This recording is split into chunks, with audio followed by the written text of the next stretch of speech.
रावत जी, क्योंकि राजनेता या सियासत का हम जिक्र करें तो आने वाले 6 महीने क्या आपकी ज्योतिषी गणना कहती है? सूर्य ग्रहण, चंद्र ग्रहण का प्रभाव यहाँ पर पड़ रहा है, अब भी जारी है। सूर्य ग्रहण इस वक्त हम बातचीत कर रहे हैं जारी है, करीब 4 घंटे तक ये रहेगा। सियासी तौर पर, राजनेताओं के तौर पर, जनप्रतिनिधियों के तौर पर कैसा ये रहने वाला है?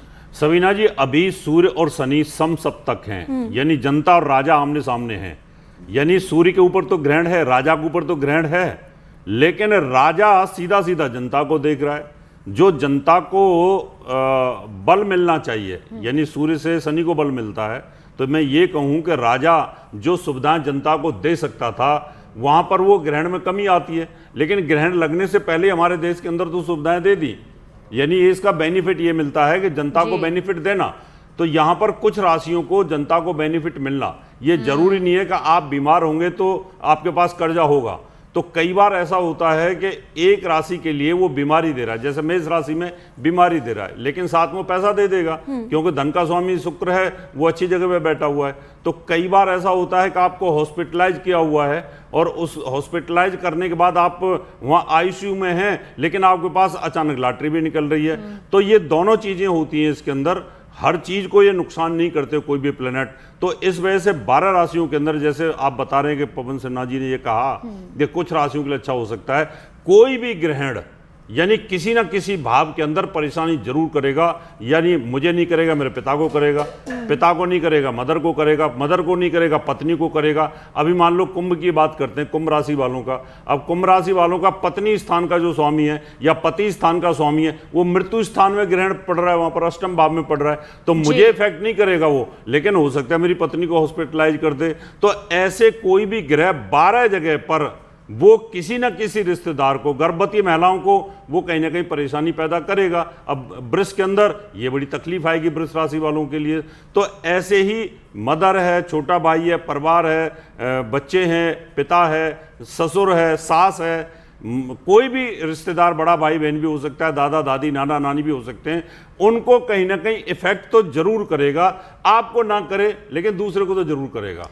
तो इसलिए ग्रहण, ये रोशनी ना आना, वो कहीं ना कहीं हमें नुकसान जरूर करती है। श्रुति जी, क्योंकि जब हम धर्म का जिक्र करते हैं तो विज्ञान उसके एक ही पहलू को यहाँ पर मानता है, पूरी तरह से नहीं मानता है। वो साफ कह रहा है कि ये खगोलीय घटना है। बहुत से वैज्ञानिक ऐसे भी हैं जो कह रहे हैं कि धर्म अपनी जगह है, धर्म का सम्मान होना चाहिए, लेकिन सूर्य ग्रहण, चंद्र ग्रहण को इस कदर जोड़ कर देखना कि तबाही इसी की वजह से हो रही है, ये वो सिरे से खारिज करते हैं। उनके लिए क्या आप कहना चाहेंगे? मैं एक चीज़ कहना चाहूँगी, और मैं कई सालों से ग्रहण पे शोज़ करते आ रहे हैं, हम भी, रावत जी भी, सभी, और हमने बहुत डिबेट्स करी हैं और बहुत शोज़ किए हैं। आज तक एक साइंटिस्ट नहीं मिला मुझे जिसने अर्थक्वेक प्रेडिक्ट किया हो। हम लोगों ने किया है। आज तक एक साइंटिस्ट नहीं मिला हमें जिसने कोई प्रेडिक्शन ऐसी करी हो कि सुनामी आएगी। हमने करी है। ग्रहण से जुड़ी हुई तमाम परेशानियां हमने प्रेडिक्ट करी हैं। क्यों?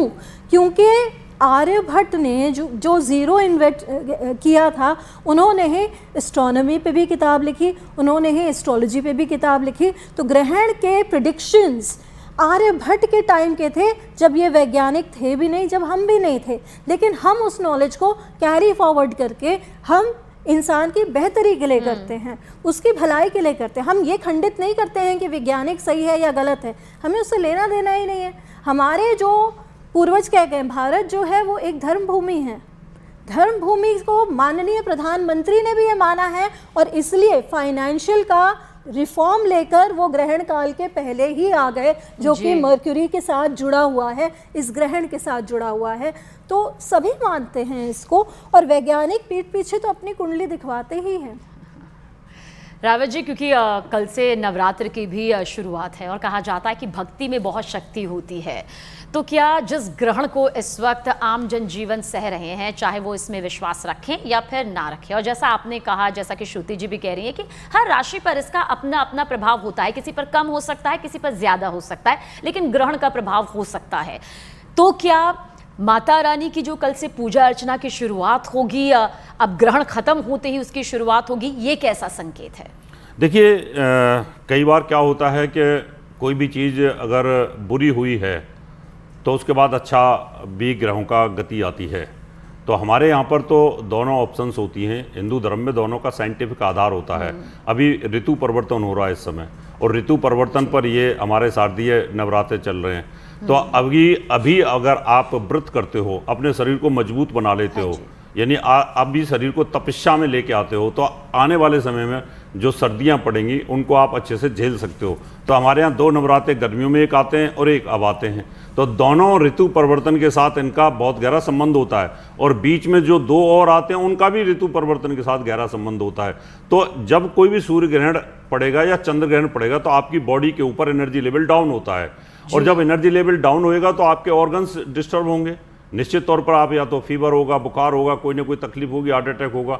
उस कंडीशन में पूजा पाठ करने से आप अपनी बॉडी के एनर्जी लेवल को हाई कर लीजिए। मान लो आपको बहुत ज़्यादा सर्दी लग रही है, और सर्दी लग रही है, और उस समय पर अगर आप योगा करो, प्राणायाम करो, एक्सरसाइज करो, तो आपके शरीर का जो हीटिंग एलिमेंट है वो बढ़ जाएगा, अग्नि तत्व बढ़ जाएगा, तो आप सर्दी के प्रकोप को रोक सकते हो। ग्रहण काल के अंदर इस समय पर एनर्जी लेवल जब डाउन होता है, तो अगर आप सूर्य के मंत्रों का जाप करते हो, क्योंकि आपके शरीर में सूर्य की किरणें इस समय कम हो जाएंगी, और जब कम हो जाएंगी तो शरीर ढीला हो जाएगा। तो उस समय अगर उनके मंत्रों का जाप करते हो, सूर्य को एनर्जी देते हो आप शरीर के अंदर, तो सूर्य ग्रहण का प्रभाव कम हो जाएगा। और जो राहु केतु की वजह से ये प्रभाव आता है, अगर उनका दान करते हो तो लोगों का जो जिनको दान दिया जाता है उनकी दुआएं लगती हैं। दुआ से हमारी जो ऑरा होती है वो भी स्ट्रांग होनी शुरू हो जाती है। मैंने किसी को दान दिया, उसने कहा आपका अच्छा हो, आपका भला हो, तो वो जो एट रैंडम जो दुआ मिलती है उससे भी ऑरा मजबूत होती है। और साथ में जो आप पूजा पाठ जप करते हो उससे भी ऑरा मजबूत होती है, और जो हवन करते हो उससे भी ऑरा मजबूत होती है। इसलिए ग्रहण काल में जप करना, जाप करना, मंत्र जाप करना, हवन करना, इससे हम अपनी बॉडी के एनर्जी लेवल को हाई करते हैं, जो यूनिवर्स से ग्रहण की वजह से हमारे शरीर में कमी होनी शुरू हो जाती है। ये इसका वैज्ञानिक आधार होता है।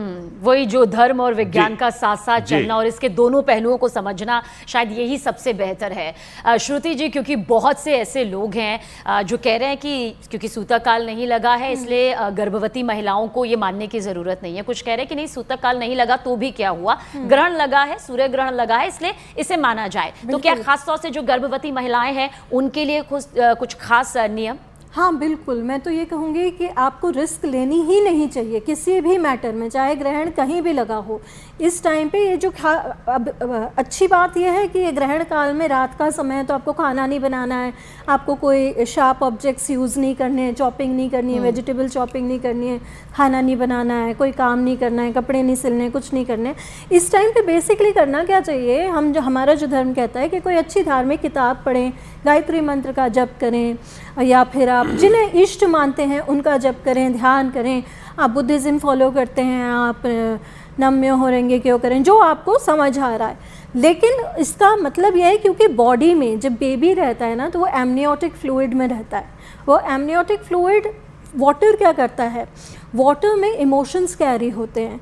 तो सबसे ज़्यादा डॉक्टर मरुतो थे जापान के, जिन्होंने ये रिसर्च निकाली थी कि क्रिस्टलाइज्ड वाटर जब इंट्रोड्यूस किया जाता है प्रेयर से तो उसके डायमंड क्रिस्टल्स बनते हैं, और जब वो एंग्जाइटी से भरा रहता है तो उसके क्रिस्टल्स में हॉलोनेस आती है। Same applies to human body. तो क्या होता है, जब हम अच्छी चीज़ें पढ़ते हैं, अच्छे भाव लाते हैं, तो सेम हमारा बेबी भी कैरी करता है।